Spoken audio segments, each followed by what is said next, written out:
is there a way in which people can mitigate that going through the motions and just kind of turning up working for the sake of just doing it, going, I've done work today. That's actually, look, I've achieved, my day has been full of work, but have they actually achieved anything? Well, I think one thing you can do is just ask yourself that question fairly frequently, like, what have I moved forward? So one of the things I always recommend that people do is have a weekly planning time. So this is a time every week where you set aside a little bit of time. It really doesn't have to be that much. And you think about what you are doing over the next week and what is most important to you in those same three categories: career, relationships, self. What do I want to accomplish over the next week? You can also then look at, what do I need to accomplish? What have I already committed to do over the next week? And do I have the logistics worked out for me to do that in a calm and sustainable manner, right? Is there anything I'm looking forward to over the next week? And then obviously, as part of doing that, you generally have to look at what you have gotten done over the previous week, because, hopefully the next week, it's the next steps on whatever the progress, project is. And so you need to know what you've done over the previous week, but that gives you a chance to check in and say, well, is everything that I set as an intention for this week checked off, right? Have I done it? If not, why not, right? Is that something that just there was nothing to be done about it and I'm going to just try again this week? Or is it that, I'm overestimating my availability and I'm underestimating how much time this thing will take? Am I not clear on how much I actually want to do it in the moment? Am I not getting support from the right people? Or I'm not clear on what needs to happen next. And so those are the kinds of questions you can ask as you are planning the next week, because it's reflecting on what has already happened. But I think just having that regular time where you stop the busyness for just a minute. You're not just doing the stuff, you're thinking about the stuff. Over time allows you to be more strategic and be more purposeful and think more long term about your life and your goals. The accountability to do that as well, do you find that requires a certain personality? Does it, yeah, where do people really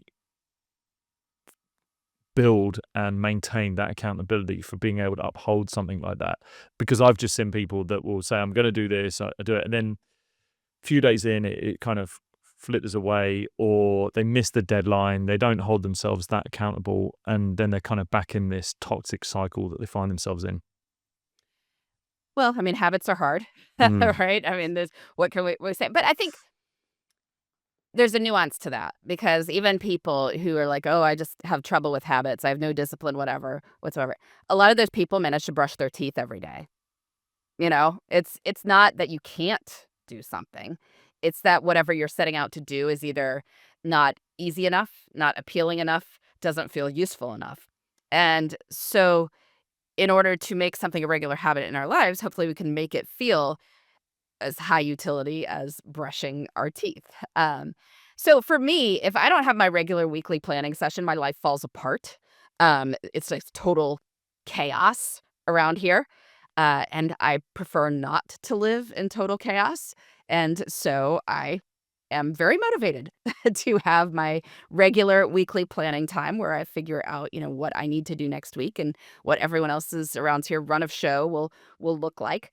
Um, but, if you don't have that sort of negative motivation for doing it, maybe you've got a positive one, right? Maybe you, like, do your planning, so Friday afternoon, and maybe you start your happy hour with it, right? You could sit down with a beer and do your weekly planning, right? Maybe that would be something that would be motivational. Or maybe, you and your spouse decide to each plan a little on your own, plan a little together, and then transition into a date afterwards. Maybe it's that you call a friend each week to check in that you have done it. And then you both give each other kind of a high five for having done your weekly check-in. Setting a time where you know you can do it pretty regularly, so it becomes, just from sheer force, like, okay, it's Friday at 11 a.m. Now it's time for me to do my weekly planning, um, can also help, because then your brain starts to expect it. And I also think that there's becomes an intrinsic motivation when you see results as well. Like, the first time people try to do a weekly planning, it might be overwhelming because, they realize that they don't even have everything on their calendars that's supposed to be on their calendars. So then they have to go back through their email, and they have to go back through, like, the random texts people sent them about stuff, and then they have to get that all down. And then they have to figure out, like, "Oh, well, I'm, like, double committed for, like, 6 different times, and now I have to sort that problem out." And then, that's very annoying, so they don't like it. So then they have to deal with that. And so it's just not fun the first time, because you're cleaning up the mess from not having done this for however many months and weeks before. But once you do it for the first time and sort of have your marching orders for the next week, and here's the key: make your marching orders sustainable. Like, everything that you are intending to do over the next week needs to take less time than there is over the next week, right? Like, you cannot do more than 168 hours worth of stuff over the next week, and you're going to have to sleep. You're going to have to take care of your own physical health and, do whatever family responsibilities you have as well. So you obviously cannot fit that much stuff in the next week. But once you give yourself your marching orders for the next week and you mostly do those things, and you check in on Friday and you're like, "Oh, yeah, that was great. I did that over the last week. And now I've got my marching orders for the next week, and it feels a lot more sustainable. I didn't have that hours-long mess of cleanup because I had done this a week earlier. And so, I don't have to put that thing that's happening in 2 weeks on my calendar again because it's already there."